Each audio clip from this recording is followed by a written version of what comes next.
कौन ब्रह्मा का पिता है, कौन विष्णु की मां, शंकर का दादा कौन है, हमको दे बता। ये जानने के लिए कृपया सुनिए। जगत गुरु तत्वदर्शी संत रामपाल जी महाराज के अमृत वचन सर्व पवित्र धर्मों के पवित्र शास्त्रों के आधार पर। अपने शरीर में कमल बने हैं, ये जो मैंने बताया अभी आपको, और इनमें इन सभी देवताओं का ब्रह्मा विष्णु महेश त्रिलोकीय, और गणेश जी का, और इस माया का, और यहाँ इस काल का। ये हम यहाँ पर ऋणी हैं, जैसे पृथ्वी घूम रही है और इस पर हम सवार हैं। अब जैसे हम किसी मोटर गाड़ी में बैठते हैं, रेलगाड़ी में 100 किलोमीटर जाते हैं तो 10 रुपए, 100, 20 रुपए, 50 रुपए तुरंत मांग लेते हैं, और हमने इसके ऊपर सवारी करते हैं, कितने युग हो गए गिनती नहीं, इसका किराया देना है। यहाँ सूर्य क्या प्रकाश पा रहे हैं, जल प्राप्त कर रहे हैं, यहाँ पृथ्वी से सेब संतरे का जो अन्न आहार कर रहे हैं, ये सब टैक्स हमारे ऊपर है। ये सुविधाएं हम प्राप्त कर रहे हैं, जैसे एक होटल में रहा करें। हम इस होटल में रह रहे हैं और इसका हमने किराया देना है। उसके लिए एक मंत्र है जिससे ये ब्रह्मा विष्णु महेश हमें मुक्त कर देंगे। जब हम यहाँ से चलेंगे, इन सब कमलों के अंदर से, इस शरीर में चैनल है हमारे अंदर, तो ये सब हमारे को पार कर देंगे। जाइए, आपका कर्ज मुक्त है। गरीबदास जी कहते हैं, तीनों देवा शरीर में बसे। तीनों देवा कौन? ब्रह्मा विष्णु महेश। तीनों देवा दिल में बसे, ये ब्रह्मा विष्णु महेश, और प्रथम इनकी वंदना और सुन सतगुरु उपदेश। ये अनादरणीय नहीं है, आदरणीय है, लेकिन पूजनीय नहीं है। पूजा क्या होती है? जैसे हमने कोई पौधा लगाना है, गीता जी के अभी आपको दिखाऊंगा अध्याय नंबर 15 के श्लोक नंबर 1 और 2 में लिखा है कि उल्टा लटका हुआ ये संसार रूपी वृक्ष है अर्जुन, ऊपर को जड़ वाला, नीचे को शाखाएं वाला, और ये 3 गुणों की शाखा, रजगुण ब्रह्मा, सतगुण विष्णु, तमगुण शिव जी, जो अभी आपने देवी भागवत महापुराण में देखा था कि ये तीनों रजगुण ब्रह्मा है, सतगुण विष्णु है, तमगुण शिव जी है। ये तीनों गुणों रूपी शाखाएं विषय विकारों की, काम क्रोध मोह लोभ अहंकार, यानी अर्थात इन्हीं के द्वारा हमारे अंदर प्रवेश किया गया है। ये ऊपर और नीचे इन तीनों लोकों में व्यवस्थित है, यानी अच्छी तरह स्थित है, और ये जीव को कर्मों में बांधने की मूल कारण है। ये गीता जी में आपको पता लगेगा। अब यहाँ ये वृक्ष देखिए, कबीर साहब कहते हैं, कबीर देव कबीर परमेश्वर कहते हैं, अक्षर पुरुष एक पेड़ है, निरंजन वा की डार, और तीनों देवा शाखा है ये पात्र रूप संसार। ये उल्टा लटका हुआ संसार रूपी वृक्ष समझो। ऊपर को जड़ ये पूर्ण ब्रह्म परमात्मा सतपुरुष है, जो 15वें अध्याय के श्लोक नंबर 16 और 17 में, 17 में कहा कि वास्तव अविनाशी परमात्मा तो वो और है जो तीनों लोकों में प्रवेश करके सबका धारण पोषण करता, अर्थात जड़ से खुराक चलती है। ये देखिएगा, ये ऊपर जड़ है, ये पूर्ण ब्रह्म अकाल मूर्त सब स्वरूपी राम कबीर देव ये है, और जो ये पृथ्वी से ऊपर नजर आता है ये अक्षर पुरुष। गीता जी के 15वें अध्याय में आप देखोगे 2 भगवान है, क्षर और अक्षर है, 2 पुरुष। ये अक्षर पुरुष, आगे देखो वो क्षर पुरुष, वो परब्रह्म है तना, और ये क्षर पुरुष ये ब्रह्म है, ये काल है, ब्रह्मा विष्णु महेश का पिता है। ये एक डार है, ये ज्योति निरंजन भी कहलाता है। ये ब्रह्मा विष्णु 3 शाखा है, त्रिदेवा शाखा है, और ये पात्र रूप संसार। अब क्या देखा आपने, और यही सोच करके आपने सारी गीता को समझना है, और इस पूरे ज्ञान को जो दास बता रहा है इसको ऐसे ही जानना होगा। तब हम ये नहीं सोचेंगे कि ये दास सबकी निंदा कर रहा है या किसी को छोटा या बड़ा बता रहा है, बिल्कुल नहीं। इतनी औकात इस दास की कहाँ है कि मैं किसी को छोटा बता दूं, क्योंकि हम सबसे निम्न हैं। यदि हमने कोई पौधा बीजना है तो उसकी पूजा किस चीज की करेंगे? पूजा करेंगे जड़ की। पूजा वही होती है जिससे पूरा आधारित हो जाए, उसी की पानी डालेंगे, उसमें खाद डालेंगे, एक गड्ढा बनावेंगे और फिर उम्मीद करेंगे टहनियों से फल लगेंगे, टहनियों के। यदि हम जड़ की पूजा नहीं करेंगे तो टहनियों को फल नहीं लगेंगे। इसलिए हम भक्तिहीन होकर, सद्भक्ति युक्त ना होकर के राक्षस स्वभाव के बन जाते हैं। ऐसा गीता जी का 7वां अध्याय प्रमाण देगा। अब ये टहनी अनादरणीय नहीं है, लेकिन पूजनीय नहीं है। इस बात को जब समझ गए तो किसी के भी हृदय में इतना भी नहीं आएगा कि ये दास किसी की निंदा कर रहा है। नहीं, मेरी मजबूरी बन गई है सत्य ज्ञान कहने की। अब प्रसंग चल रहा है, जैसे पति भर्ता पूजा तो अपने पति की करती है और सत्कार सभी का करती है, रिश्तेदार का, भाई का, बहन का, देवर और जेठ का, देवरानी और जेठानी का, ननंद का, सास और ससुर का,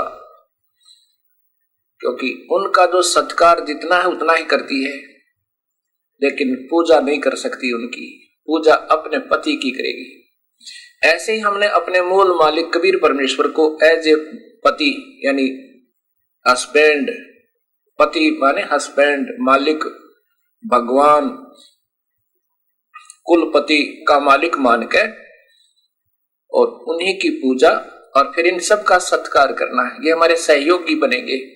फिर इन ब्रह्मा विष्णु महेश रूपी टहनियों का फल लगेंगे और ये फिर हमारे कर्म आधार पर हमें सब कुछ देंगे, सुविधा देंगे, अन्यथा नहीं देंगे, क्योंकि ये कर्म से कम या ज्यादा नहीं कर सकते। अब प्रसंग चल रहा था कि गीता जी भगवान श्री कृष्ण ने नहीं बोला,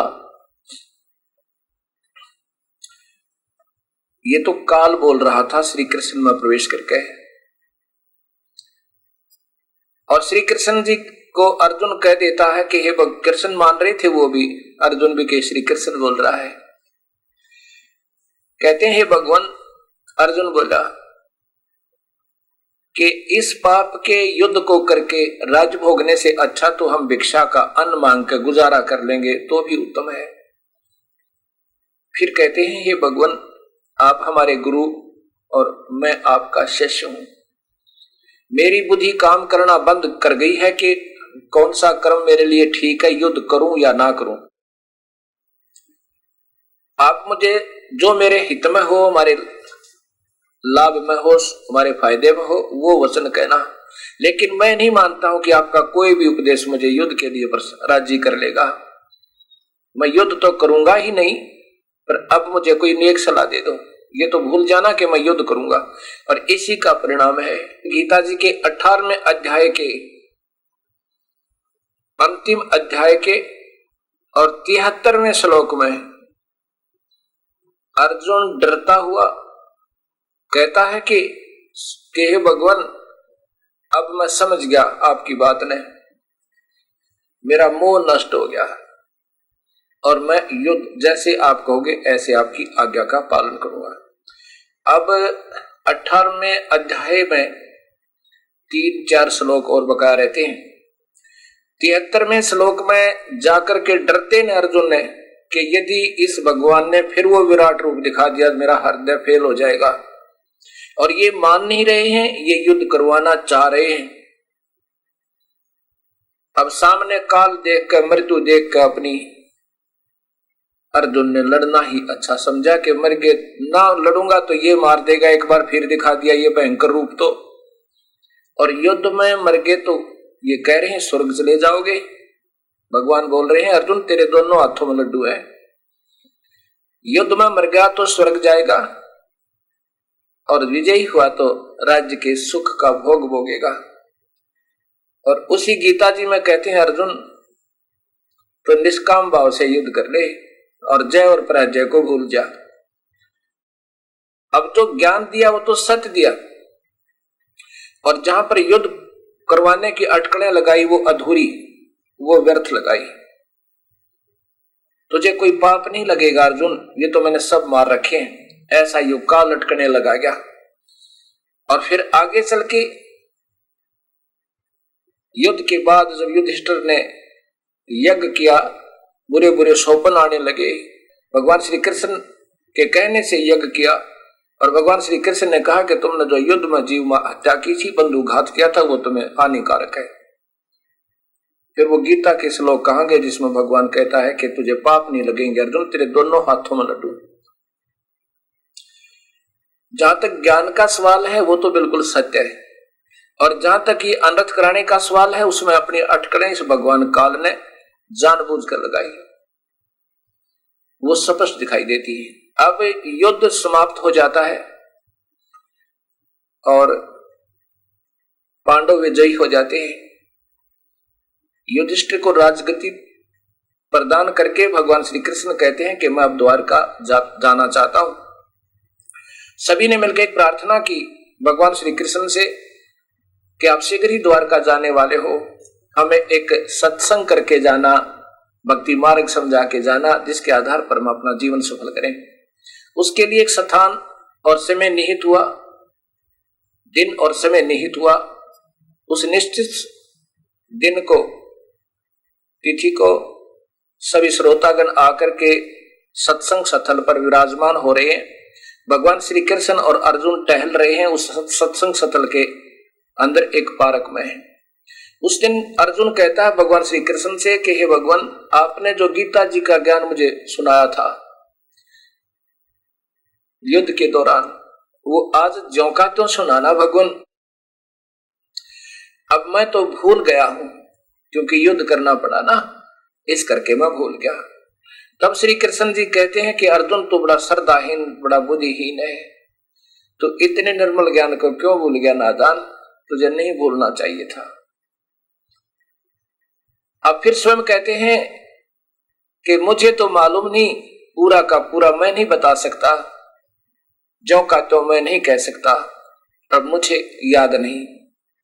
अब बताओ, अर्जुन को तो धमका रहे हैं कि बुद्धिहीन, श्रद्धाहीन, तूने ऐसे निर्मल ज्ञान को क्यों बुला दिया, और स्वयं कह रहे हैं कि मुझे तो पूरा याद नहीं। बताओ, अब मैं सत्संग कर रहा हूं परिभाषा प्रभु की, मेरे से कभी भी पूछ लेना जो मैंने आपको मौखिक सुनाया है,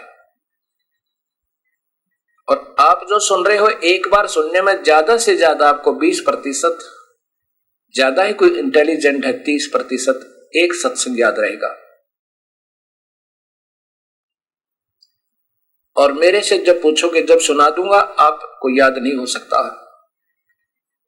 श्री कृष्ण अपने मुखारविंद से मान लो सुना रहे थे होते तो ये नहीं कहते, तो वो कहते हैं उस समय तुम्हें योग युक्त होकर उस परमात्म तत्व का, अपना नहीं कोई और भगवान है, उस परमात्म तत्व का ज्ञान कराया था। जब योग युक्त युद्ध के मैदान में भगवान हो सकते हैं, वहां तो एक शांत दिमाग था, आसानी से योग युक्त का अर्थ होता कनेक्शन विद द गॉड, तो यहाँ तो आसानी से योग युक्त हो सके, संपर्क कर सकते थे भगवान से। कहते जब तब उस परमात्मा से संपर्क करके उससे उसकी आदेश वो सब ज्ञान बताया था। अब भी कर सकते थे संपर्क, नहीं, ये तो काल था, वो चला गया, भगवान कृष्ण थे। अब कुछ ही दिनों के बाद महर्षि वेद व्यास जी ने वो गीता सारी लिख दी, फिर उसमें काल प्रवेश कर गया। अब बताओ, कृष्ण जी को तो याद नहीं रहा, फिर वेद व्यास जी ने पूरी लिख दी। अब यहां देखिए एक अनमोल प्रमाण है, ये संक्षिप्त महाभारत गीता प्रेस गोरखपुर से प्रकाशित है।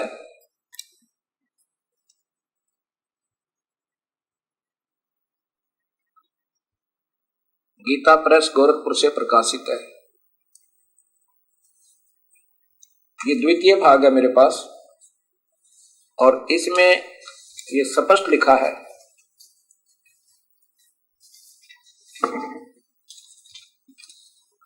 यहां से शुरू कीजिए। पांडु नंदन अर्जुन श्री कृष्ण के साथ रहकर बहुत प्रसन्न थे। उन्होंने एक बार उस रमणीय सभा की ओर दृष्टि डालकर भगवान से यह वचन कहा, देवकी नंदन, जब युद्ध का अवसर उत्पन्न था, उपस्थित था, उस समय मुझे आपके महत्तम ज्ञान और ईश्वरीय स्वरूप का दर्शन हुआ था, किंतु केशव आपने जो स्नेहवश पहले मुझे ज्ञान उपदेश किया था वह सब इस समय बुद्धि के दोष से मैं भूल गया। उन विषयों को सुनने के लिए बारंबार मेरे मन में उत्कंठा होती है। इधर आप जल्दी ही द्वारका जाने वाले हैं, अतः पुनः वह सब विषय मुझे सुनाई दीजिए।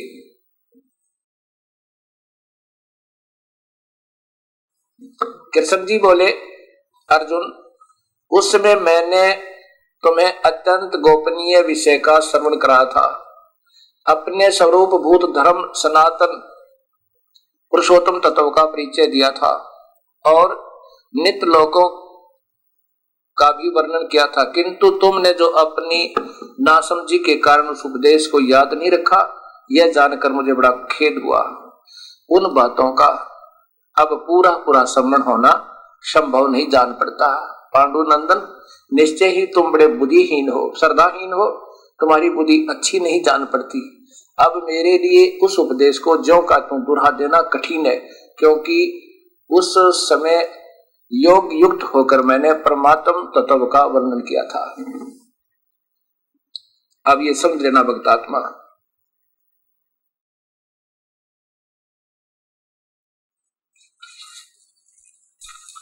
और ये इसके द्वारा हिंदी किया हुआ है श्री जय दयाल गोविंद का। संपादक तथा संशोधक जय दयाल गोविंद का, जिन्होंने ये गीता जी का टीका भी किया हुआ है।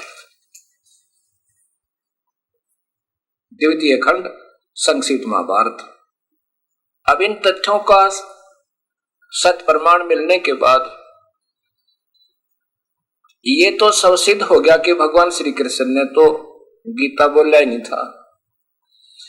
युग काल अनर्थ करवा गया और ज्ञान सही बता गया, लेकिन इसमें केवल ओम नाम का ही जाप बताया है जो काल ब्रह्म तक का है।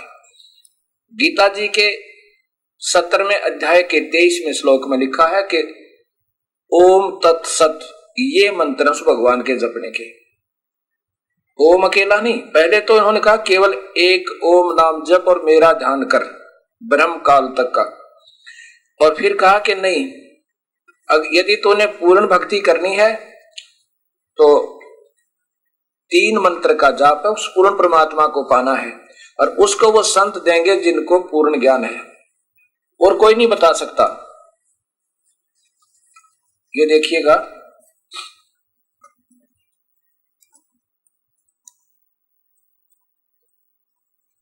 ये श्री मद भगवत गीता, गीता प्रेस गोरखपुर से प्रकाशित, और इसमें 17वें अध्याय के 23वें श्लोक में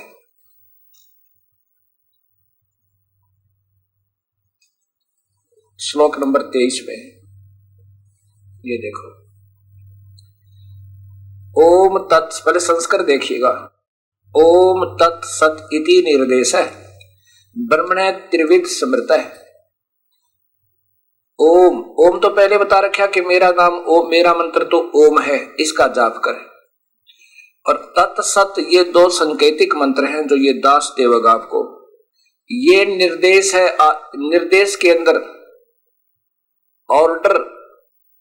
ऑर्डर भी साथ होते हैं और इशारा भी। निर्देश ये 2 शब्दों से, 2 महिमाओं से युक्त शब्द है। ये आदेश, सख्त आदेश समझो। ब्रह्मण माने पूर्ण परमात्मा के ये 3 प्रकार का, 3 विध, 3 ढंग से मंत्र है, ये 3 नाम का।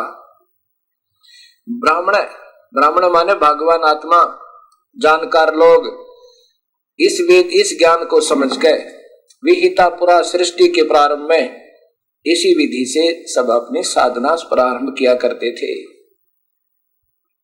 ये लिखा कि इन्होंने क्या लिखा देखो, ओम तत्सत, ऐसे 3 प्रकार का सच्चिदानंद घन ब्रह्म तक, ब्रह्म माने पूर्ण परमात्मा का नाम कहा है।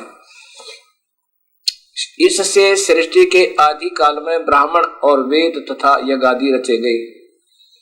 विहिता माने उनका सिमरन होता था, साधनाएं होती थी और विद्वान पुरुष इसी ज्ञान के आधार पर इस प्रकार साधना किया करते थे। अब यहां असमंजस में डाल देते हैं ये नादान संत, ऐसे गोलमोल कर दिया कि ब्रह्म का जाप ओम तत् सत ये 3 मंत्र से नहीं, ओम जाप तो केवल ब्रह्म का है, तत् पर ब्रह्म का और सत पूर्ण ब्रह्म का, ये तीनों मिलकर और तीनों का जाप इस पूर्ण परमात्मा के पाने के लिए इन तीनों का एक विधि है सिमरन की, ऐसे करना पड़ेगा। अब नहीं तो भगवान ने अपना सिमरन तो ब्रह्म ने काल ने बताया कि ओम नाम का जाप करो मेरा, 8वें अध्याय का 12 और 13 श्लोक में, 13वें श्लोक में स्पष्ट किया है। ये देखो वही गीता प्रेस गोरखपुर से प्रकाशित अध्याय नंबर 8 और श्लोक नंबर 13, ये है 12 और 13।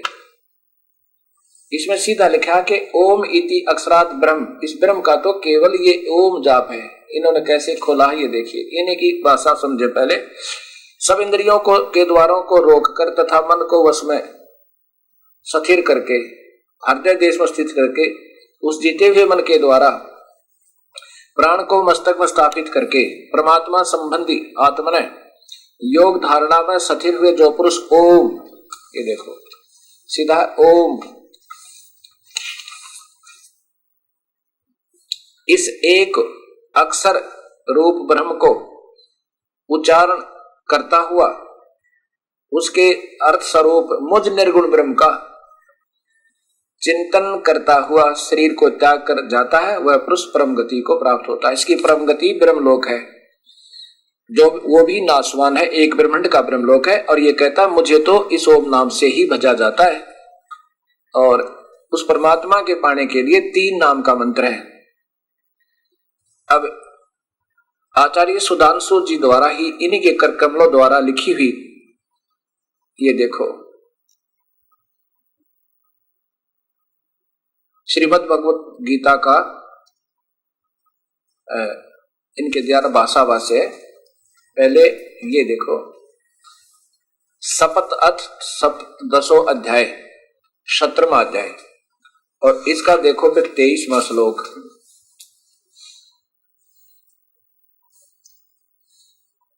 ओम तत् और सत इन तीनों नामों से ये स्पष्ट कर रहे हैं जिस परमात्मा का निर्देश किया गया है उसी परमात्मा ने सृष्टि आदि में वेदों ब्राह्मणों और यज्ञों की रचना की।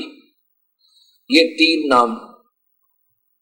अब इनसे पूछा कोई आंखों वाले अंधे, फिर इन्हीं के द्वारा इसी गीता जी में फिर देखो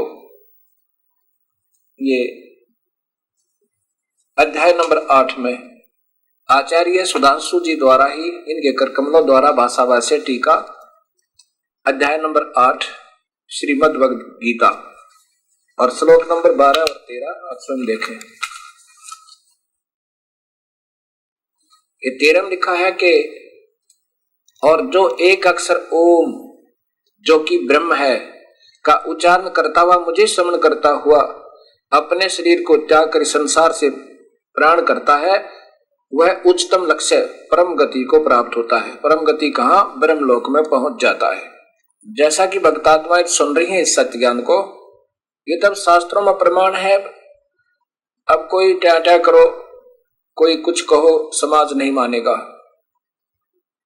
क्योंकि हमने आत्म कल्याण कराना है, ना कि किसी व्यक्ति विशेष का बंध का जीवन समाप्त नहीं करना। अब गीता जी के 7वें अध्याय को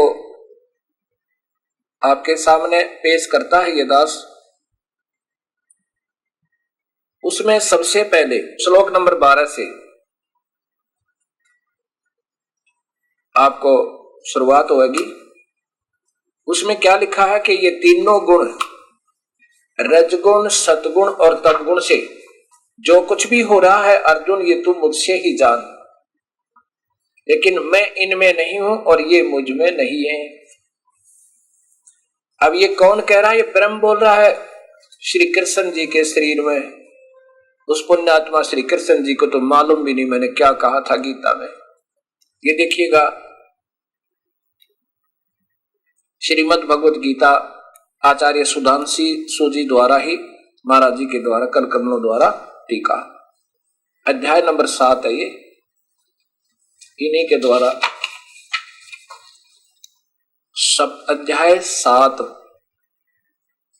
और इसमें श्लोक नंबर 12 से प्रारंभ होता है।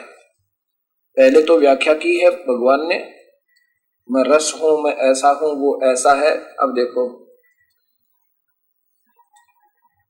और जितने भी भाव हैं, चाहे वह लयात्मक सात्विक, आवेशपूर्ण राजस, आलस्यपूर्ण तामस हो, वे सब केवल मुझसे ही उत्पन्न हुए हैं। इस बात को तू समझ ले, मैं उनमें नहीं हूं, वे मुझ में नहीं है। सीधा लिखा ये च एवं सात्विक भाव राजस व तामस। ये काल कह रहा है कि ब्रह्मा विष्णु महेश, राजस ब्रह्मा, तामस विष्णु और शिव, और सात्विक यानी सतोभाव युक्त विष्णु, ये मेरे से उत्पन्न हुए मेरे पुत्र हैं। मैं इनमें नहीं हूं और वे मुझ में नहीं है, क्योंकि वो इनसे दूर है, काल लोक में रहता है। ऐसा। अब आगे देखो, ये चलता चलता आगे आएगा, फिर 20 श्लोक में जाके क्लियर होगा। यहां देखो, फिर 13वां लिखा है, प्रकृति से इन तीनों गुणों द्वारा भ्रम में, प्रकृति नहीं है ये त्रिभी गुणामय, इन्होंने क्योंकि चतुरता करने की कोशिश की है। त्रिभी गुणामय, त्रिगुणमयी मेरी माया, त्रिभी गुणामय। अब यूं ये गोल मोल करने की कोशिश करते रहे। इन तीनों गुणों के द्वारा ये भ्रम द्वार में पढ़कर सारा संसार मुझे नहीं पहचानता, यानी ब्रह्मा विष्णु महेश तक ही पूजता रहता है, इन्हीं के द्वारा दी गई सुविधा में उलझा रहता है। तीन त्रिभी गुणमयी, ये त्रिगुणमयी मेरी माया, इसने तो और ज्यादा ही अनर्थ करने की चेष्टा की है। इसके साथ आपको दूसरे संतों की दिखाता हूं जिन्होंने इतना अनर्थ नहीं किया। ये देखिए, मेरे पास ऐसी ऐसी 4-5 टीकाकारों की ये पुस्तक है, गीता प्रेस गीता जी, जिन्होंने इसका टीका किया है। इसमें देखो, अध्याय नंबर 7 और यहां श्लोक नंबर 12 से प्रारंभ करते हैं। और भी जो सतगुण से उत्पन्न होने वाला, बिल्कुल सही लिखा। जितना इन महापुरुषों को ज्ञान था बिल्कुल सही लिखा। जहां ये विचल गए वहां पर फिर इन्होंने भी अनर्थ किया, अनर्थ, सही अर्थ नहीं बना। आगे लिखिए, सात्विक भाव हर जो रजोगुण से तथा तमोगुण से होने वाला, उनको तो मुझसे होने वाला ऐसा जान, परंतु उनमें मैं और वे मुझ में नहीं है। बिल्कुल सही लिख दिया। अब आगे देखो, क्योंकि इन तीनों गुणों का जिक्र चल रहा है और ये स्पष्ट लिखते हैं, गुणमयी मेरी, ये 13वां श्लोक है। ये सीधा लिखा अर्थ देखिए कितना प्यारा। त्रिभी गुणमयी भावम एवं एभी सर्वम इदम जगत मोहितम न अभिजानते माम एभे परम। इसका वास्तविक अर्थ तो ये है कि ये तीनों गुणों के द्वारा ये भ्रमित, रजगुण ब्रह्मा, सदगुण विष्णु, तमगुण जी शिव जी के द्वारा दी जाने वाली अक्षणिक सुविधा के आधार पर भ्रमित, इन्हीं के ऊपर आश्रित चक्कर काट रहा है वो मैं, और जिसके कारण मुझ पर ही उलझा हुआ है। इसलिए उस परम अवम न अभिजानती, उस परम अविनाशी परमात्मा को नहीं जानते। फिर भी इन्होंने जैसा भी किया है अपनी सूझबूझ से कुछ कोशिश की है नजदीक करने की। गुणों के कार्य रूप सात्विक, राजस और तामस, बिल्कुल ब्रह्मा विष्णु महेश ये समझते चलो साथ में। इन तीनों प्रकार के भावों से ये सारा संसार प्राणी समुदाय मोहित हो रहा है। इसलिए 3 गुणों से परे, ब्रह्मा विष्णु महेश से ऊपर मुझ अविनाशी को नहीं जानते। चल ऐसा ही मानकर चले। इनसे परे कहां है ये? काल लोक में।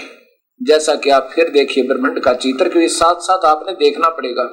ये एक ब्रह्मांड का चित्र है। अंड और ब्रह्मांड और पिंड इसी को कहा है। ये ब्रह्मा विष्णु और शिव जी ये नीचे हैं। यहाँ एक ब्रह्मलोक में ये काल रहता है, कहता मैं इनमें नहीं हूं और मैं इनसे परे हूं, ये भी मुझे नहीं जानते। ये इन्हीं की द्वारा दी जाने वाली अक्षणिक सुविधा में इन देवताओं के ही चक्कर में रहते हैं।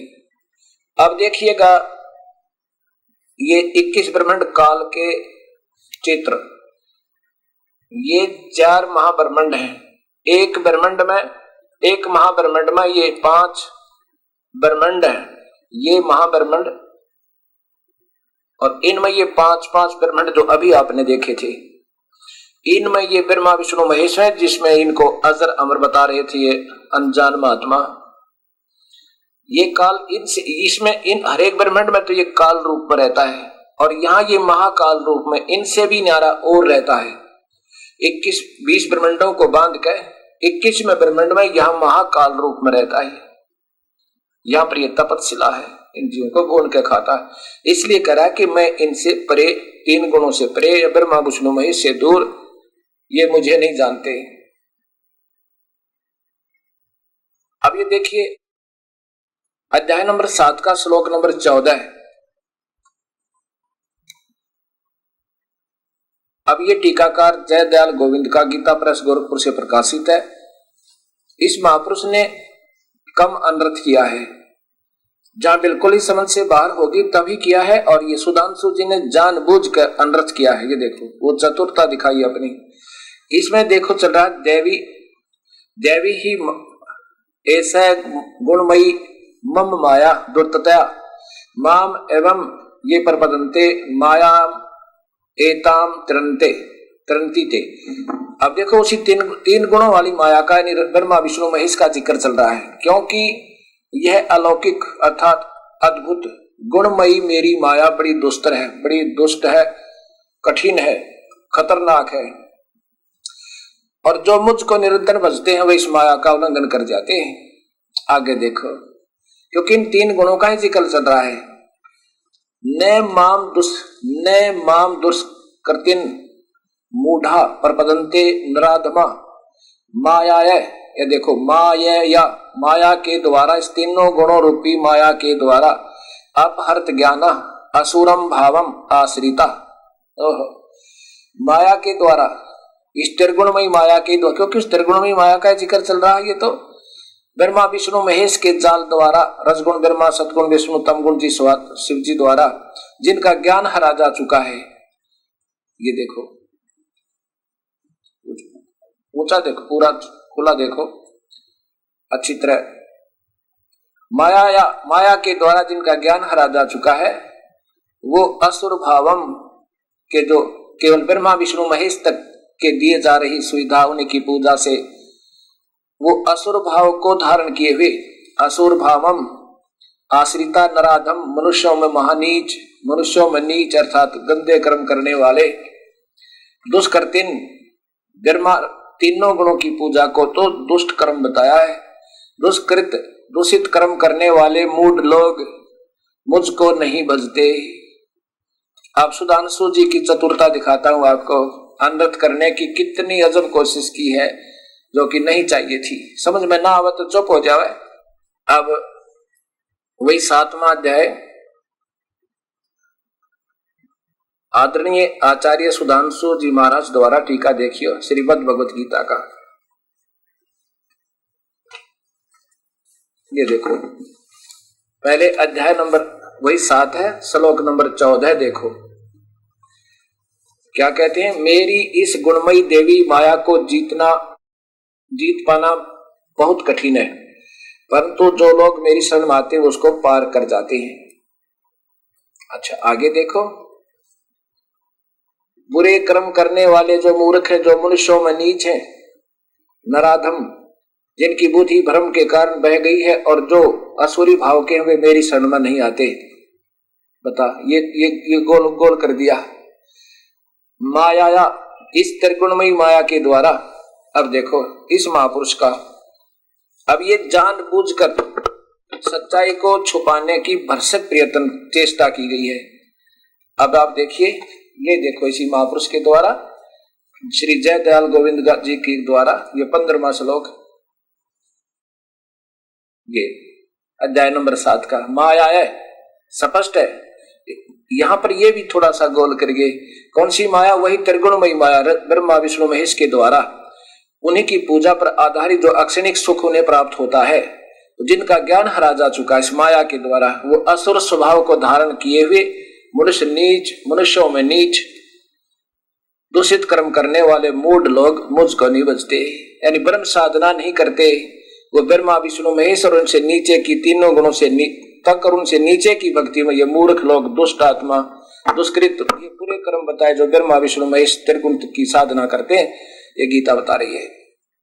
आप देखो सुधांशु जी द्वारा जानबूझकर नादानी, यही इनके द्वारा टीका, ये 7वां अध्याय नंबर 7 और ये श्लोक नंबर 15 है। देखो ये 15 है, जबकि स्पष्ट लिखे माया अपहृत ज्ञाना, इस त्रिगुणमयी माया इन समाप्त कर जानबूझकर चतुराई, ये होते हैं चतुर प्राणी, विचक्षण है।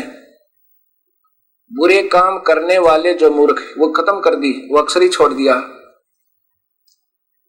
मनुष्यों में नीच है, जो कौन से बुरे कर्म? जो ब्रह्मा तीनों गुणों तक सीमित पूजा और उन्हीं के द्वारा उपलब्ध लाभ पर आधारित हैं। बुरे काम करने वाले जो मूर्ख, जो मनुष्यों में नीच हैं, जिनकी बुद्धि भ्रम के कारण बह गई है, और जो असुरी भाव के, वो मेरी शरण में नहीं आते। बताओ, अब देखो भक्तात्माओं, पुण्यात्मा जो अनुयायी है उनका दोष कति नहीं, वो तो प्यासे हैं प्रभु के। एक सुधांशु जी की ही मैं नहीं कहता, ये तो अभी तक जितने भी शास्त्र दास के हाथ लगे हैं, और तकरीबन आज का जिनका बोलबाला है, उन सभी संतों के शास्त्र और वहां से आए हुए सभी के उपदेशी दास के पास आ गए हैं। और अब तो टोल के टोल आ रहे हैं और कह रहे हैं हमने जीवन खो दिया।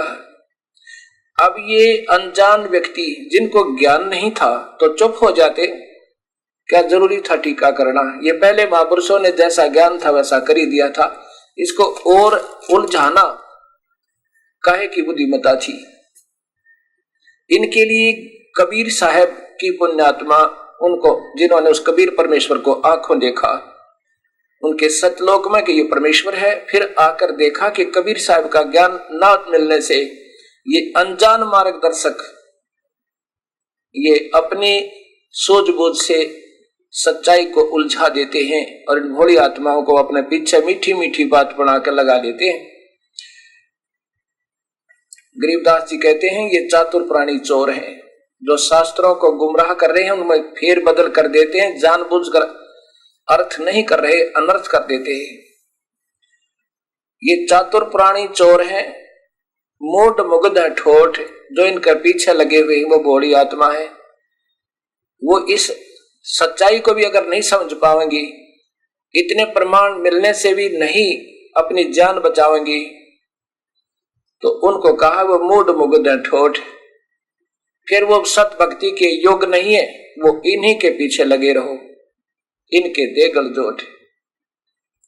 अब यहां ये बुरा जरूर लगेगा, अवश्य लगेगा, लेकिन नहीं लगना चाहिए। इन संतों ने पुनर्सोचना होगा, और ये तो पुण्य आत्मा है, इनका उद्देश्य गलत नहीं। जैसे दास ने बार बार बताया है कि ये स्वयं चाहते हैं कि संसार को कुछ देव भक्ति मार्ग पर लगाएं, लेकिन स्वयं ही अधूरे हैं ये बेचारे। देव हैं क्या, तो दिन रात मेहनत करते हैं, सत्संग करते हैं, गर्मी सर्दी नहीं देख रहे हैं, लेकिन आंब के स्थान पर बबूल का बीज दे देना वो कौन सी समझदारी है? फिर रो आबाद में बैठ कर बीजने वाला, इससे अच्छा तो चुप रहे बढ़िया। एक साधारण सी भाषा है कि नहीं बोलना आवता बंद रखा वाणी ने। बीजक की बाता कहें ये बीजक ना ही आथ, ये पृथ्वी डोबन उतरे का मीठी बात। बीजक की बाता कहें बीजक ना ही पास, औरों को तो बात बतावे, ज्ञान सुना में आप जाओगे निराश, आप खाली जाएंगे। अब आगे चलिए, इसी गीता जी में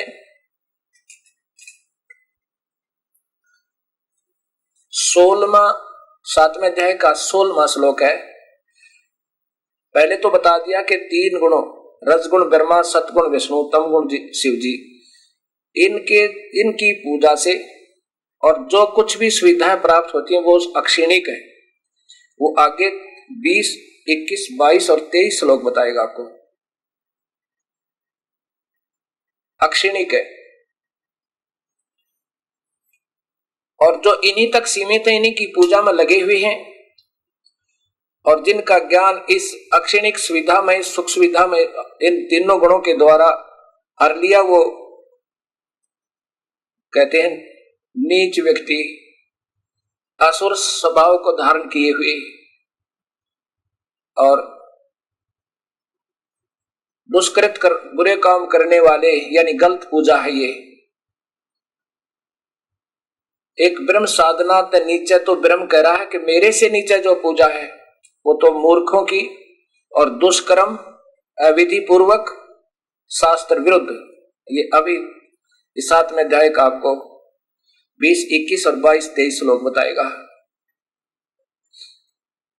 होने से वो तो मूर्खों की बताया और मूर्ख लोग करते हैं, इससे और ज्यादा भगवान के कवेगा राक्षस स्वभाव का धारण किए हुए, तीनों गुणों के पुजारी, रजगुण ब्रह्मा, सतगुण विष्णु, तमगुण शिव जी। एक समय की बात है, आज से 350 वर्ष पूर्व एक कुंभ का पर्व लगा था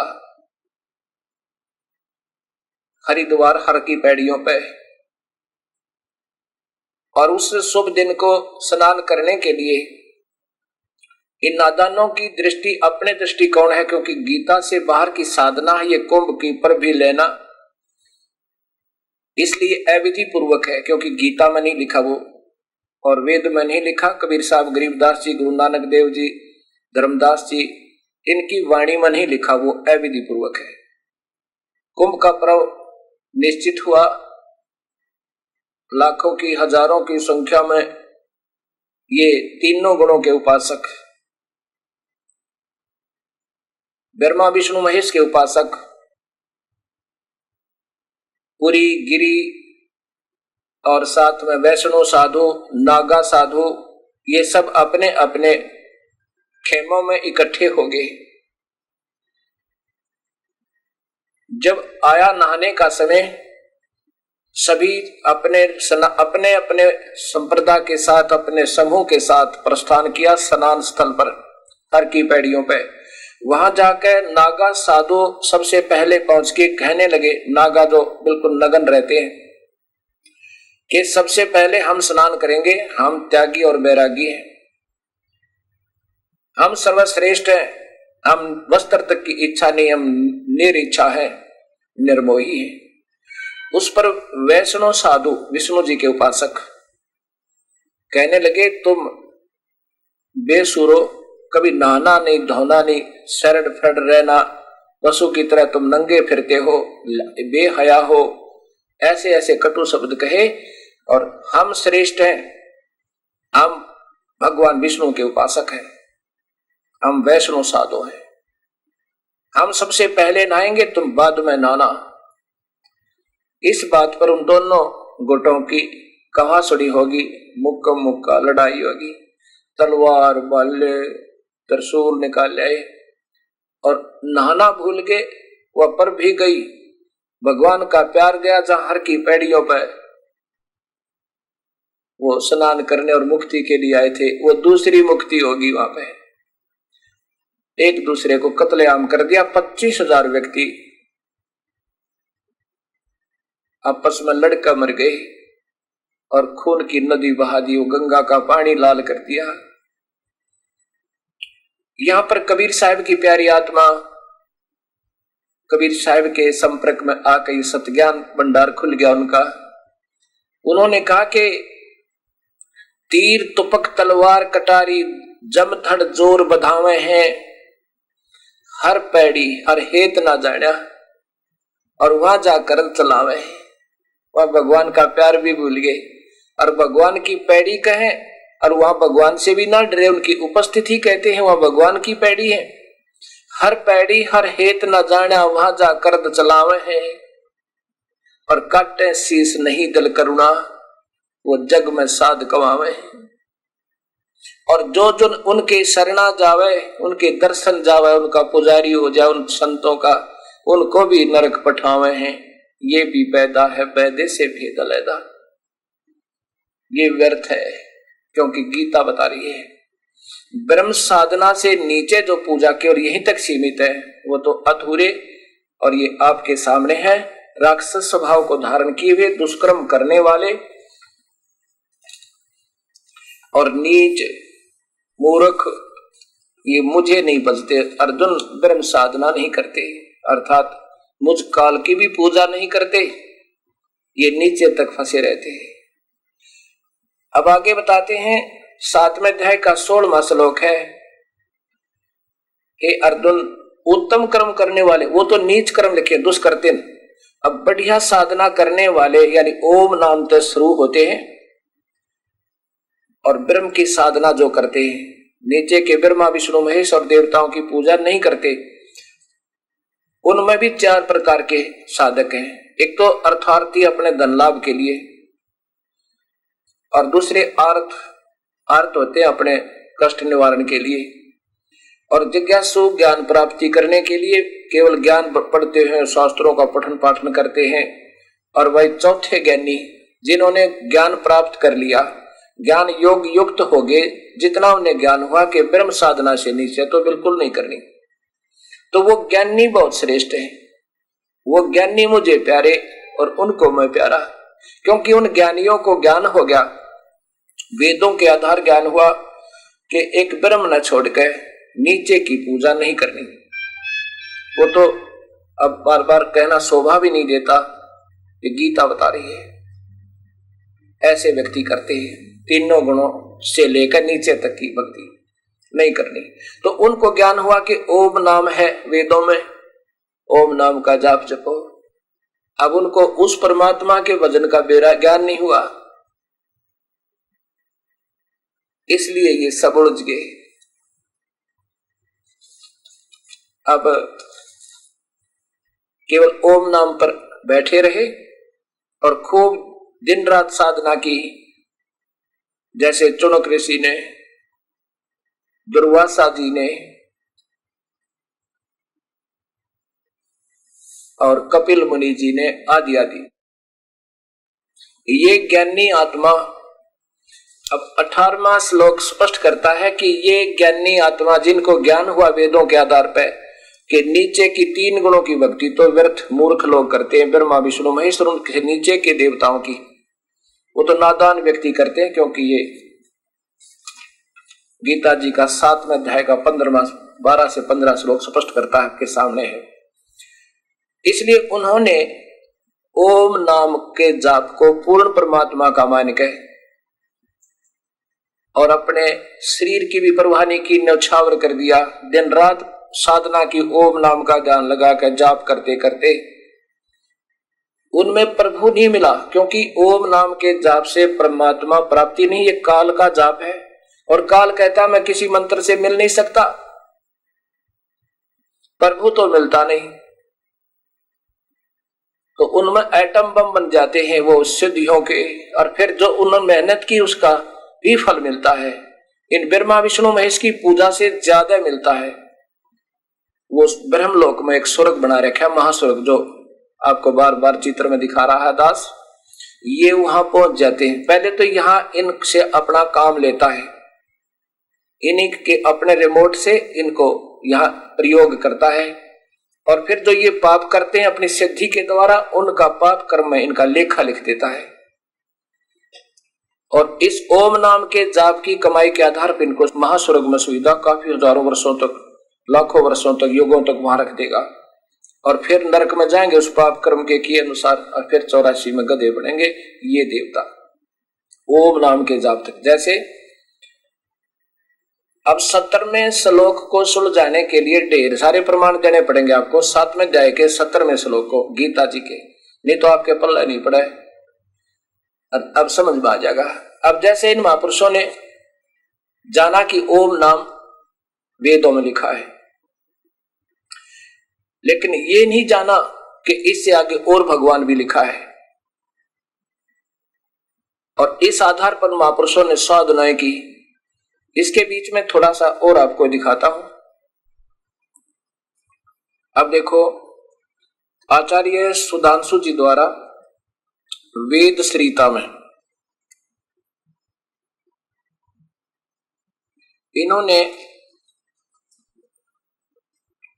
ये आत्म तत्व का बोध, इसके अंदर ये श्लोक दिया है कि यजुर्वेद का 40वें अध्याय का 15वां श्लोक, यजुर्वेद। अब देखो,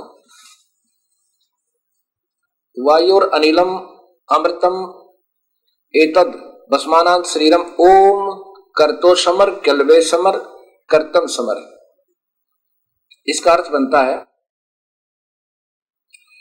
कि ओम नाम का जाप काम करते करते स्मरण करो, विशेष कल्बे माने कसक के साथ करो, स्मरण करो, और अपना कर्तव्य समझकर स्मरण करो केवल ओम नाम का। और उससे क्या होगा, वायु यानी आपके शरीर जो 12 प्राणों से बना हुआ आपका लिंग शरीर, एक सूक्ष्म शरीर, वो अमर हो जाएगा जब ये तेरा स्थूल शरीर का भस्मांत अंत होगा। इन्होंने सरलार्थ करने की चेष्टा की है, लेकिन ये नहीं बता क्या का स्मरण करे, ओम नाम को बिल्कुल छोड़ दिया।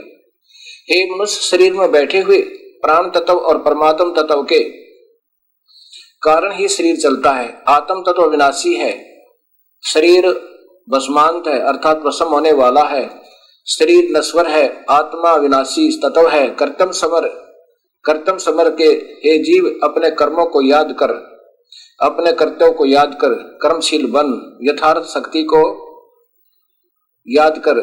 तेरी सामर्थ्य शक्ति क्या है, जो कुछ किया है तुम्हारा वह अतीत तुम्हें क्या प्रेरणा दे रहा है, क्यों भूले हुए हो क्या। अब इसका वास्तविक और भी संतों के द्वारा दिखाऊंगा आपको, ऋषियों के द्वारा करना था और क्या कर बैठे, इस चिंतन को करो। इस उपदेश को हम उपनिषद के रूप में भी जानते हैं। ईशोपनिषद में जो मंत्र पाए हैं वे बड़े अद्भुत हैं। 250 तरह के उपनिषद, वो वास्तविकता को छोड़ छाड़ के और पता नहीं कहाँ के कहाँ पहुंच गए, ये पूर्ण देख लिया इस दास ने। अब ये ओम नाम का जाप सीधा लिखा इसमें कि ब्रह्म का जाप केवल ओम है। इस ब्रह्म का जाप जैसे गीता जी ने बताया, ये ओम जाप है, ये काल का जाप है। इससे नीचे नहीं कोई सिमरण करना। इसका भी सिमरण अपना विशेष कसक के साथ काम करते करते, समाधि समाधि नहीं लगानी, ना कोई कठिन तप करना, साधारण भाव से काम करते करते और विशेष कसक के साथ अपना कर्तव्य समझ कर याद कर। इससे क्या होगा, वायुर अनिलम अमृतम इदत, इससे तेरे 12 प्राणों का शरीर, वो सूक्ष्म शरीर में शक्ति आ जाएगी, इतना अमर हो जाएगा, लेकिन मुक्त नहीं है। उससे क्या होगा, भस्मांत शरीरम, शरीर तेरा स्थूल शरीर जब अंत होगा, ये लिंग शरीर बन जाता है, जैसे सुखदेव का बन गया था, लेकिन फिर भी मुक्त नहीं हुआ। फिर राजा जनक से नाम लिया, उससे पहले उस शक्ति से वो आकाश में भी उड़ जाता था, फिर भी अधूरा था। अब इसमें आगे और 2 श्लोक हैं, 16 और 17, और सुनाता हूं आपको। वो इन्होंने नहीं लिए क्योंकि इनकी पहुंच से बाहर है महापुरुषों से। ये देखिएगा, यजुर्वेद महर्षि दानंद सरस्वती द्वारा इनका टीका है। ये विद्वान पुरुष थे, लेकिन ये पूर्ण ज्ञान नहीं था इनको। इन्होंने जितना इनका समझ थी उतना सही किया। ये देखो, वही 40 चतुर्थ 4400 अध्याय 40वां अध्याय और श्लोक नंबर 15, ये 15। वायुर अनिलम अमृतम इथेतम अस्मांतम शरीरम ओम कर्तस कर्तो समर कल्बे समर और कर्तम समर। हे कर्तो यानी काम करने वाले जीव, तू शरीर छूटने के समय ओम। अब उस महापुरुष ने ओम का जिक्र नहीं किया वहां पर। ओम नाम, इस नाम वाच्य ईश्वर को स्मरण कर, किल्बे माने अपने सामर्थ्य के लिए, परमात्मा और अपने स्वरूप का स्मरण कर, कर्तव्य अपने किए का स्मरण कर, इस संसार का वायु धनज्जा आदि रूप वायु, अनिलम कारण रूप, अब देखो वायु अमृतम अविनाशी कारण को धारण करता हुआ, अथा इसके बाद अंतर इदम शरीरम नष्ट होने पर, ये भी ये सारे तुक्के ही लगाए। अब दास बताओगा इसका फिर आम शब्दार्थ करवाना किसी समझदार थे। अब 16वां देखो, ये 16वां है कि अग्नि माने परमेश्वर की, नय माने रक्ष, अग्नि है सोपथा माने सत्य विधि से भक्ति करने से, कोई और परमात्मा इस ओम ब्रह्म ते न्यारा उसकी ढंग से पूजा, सोपथा माने विधिवत, सोपथ पथ माने व्यवहारिक सच्ची अच्छी विधि से जो जाप करते हैं वो उनके पाप कट जाते हैं। और देखो ये दोनों तक अपने हिसाब से किया। फिर देखो ये सिर्फ संस्कार दिखा रहा हूं, फिर संवाद करूंगा मैं दास आपका। ये 17वां श्लोक है, इसमें स्पष्ट है कि एक और परमात्मा है। ब्रह्म तो केवल खम्भ माने स्वर्ग, खम्भ का अर्थ स्वर्ग, ओम नाम के जाप से ये काल भगवान केवल स्वर्ग तक ले जा सकता है। लेकिन वो परमात्मा और है जो सथाई सुख देता है, आदित्य पुरुष है। ये देखो अब इन्होंने कोशिश की है सच्चाई को सामने लाने की, लेकिन ये भी उलझ गए क्योंकि इन्होंने पहले सत्यार्थ प्रकाश का ये रचना कर दी। हे मनुष्य, जिस हिरमेन का अर्थ होता है सोने जैसा, इन्होंने ज्योत स्वरूपी पात्रेण माने रक्षक बुद्ध से, पात्रेण का अर्थ होता अधिकारी हंस, सतस्य पहले सुपथा अर्थात सत अविनाशी। चलो जैसा भी इन्होंने किया, आगे देखो मुखम, जो मैं सिद्ध कराना चाहता हूं इसमें मुख के तुल्य उत्तम अंग का प्रकाश किया जाता है। जो यहां से देखो, जो वह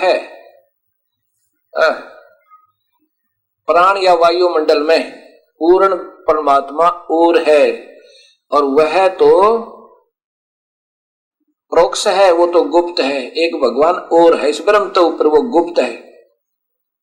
स्वयं स्पष्ट करते हैं यह जो वह आदित्य यानी प्राण व वायुमंडल में पूर्ण परमात्मा है, वह तो गुप्त है, यानी वो किसी की पहुंच से बाहर है, प्रोक्ष है जरूर, आकार में भी है। और अहम मैं काल, अहम ब्रह्म, अहम खम ब्रह्म। अब देखो अहम मैं खम यहां लिखना था, अहम ब्रह्म, ये ब्रह्म यहां लाना था। मैं काल तो खम केवल स्वर्ग तक इस ओम नाम के जाप से ले जा सकता हूं, इस ओम नाम के जाप से केवल स्वर्ग तक जा सकता है, ब्रह्मलोक तक जा सकता है। इसका ये कोई और परमात्मा है। अभी गीता भी बताओगे आपने। लो महापुरुष का टीका, गरीबदास जी कहते हैं एक ना भूला दो ना भूली, भूली सब संसारी। कबीर साहब कहते हैं मेरे साथ दो भाई, मुझे सब ही भूले पाए और फिर आकर सत भक्ति जगाई। ये है यजुर्वेद, सरल हिंदी भावार्थ सहित। इनके कौन है लेखक संपादक? वेद मूर्ति तपोनिष्ठ पंडित श्री राम शर्मा आचार्य। जब कितनी उपाधि ला रखी महापुरुष के, और इन्होंने भी ऐसे ही गोल कर लिया। ये देखिएगा वही श्लोक है यजुर्वेद का, और 15वां श्लोक देखो इधर, ये 16 ये 15वां देखो। वायुर अनिलम अमृतायथम भस्मांतम शरीरम ओम करतो समर कल्वे समर और करते समर। यह जीवन वायु अग्नि आदि तथा अमृत सनातन आत्मा चेतन के संयोग से बना शरीर को के तो अनंत भस्म हो जाने वाला है। ये संकल्प करता तू परमात्मा का स्मरण करो, अपनी सामर्थ्य का स्मरण करो, जो कर्म कर चुके हो उनका स्मरण करो, ओम नाम का कितजे करनी। सीधा के ओम करतो समर, ओम नाम का जाप काम करते करते समर, कल्बे समर, कलबलाट के साथ बड़ी कसक के साथ स्मरण करे और अपना कर्तव्य समझ कर करके मनुष्य जीवन का यही कर्तव्य है ओम नाम जाप। क्योंकि वेदों में और गीता में अब इतने बड़े वेद में से एक श्लोक को निकालकर कोई निर्णय नहीं लिया जा सकता। अब इस दास ने एक पुस्तक बनाई है परिभाषा प्रभु की, ये आपके सामने आएगी। अब इसमें आपको मिलेगा ये 40वें अध्याय का पूरा विवरण। इसमें प्रारंभ कहां से होता है ये देखिएगा, कितना स्पष्ट ज्ञान है। इसका जो प्रथम श्लोक है कि ईशावास्यम,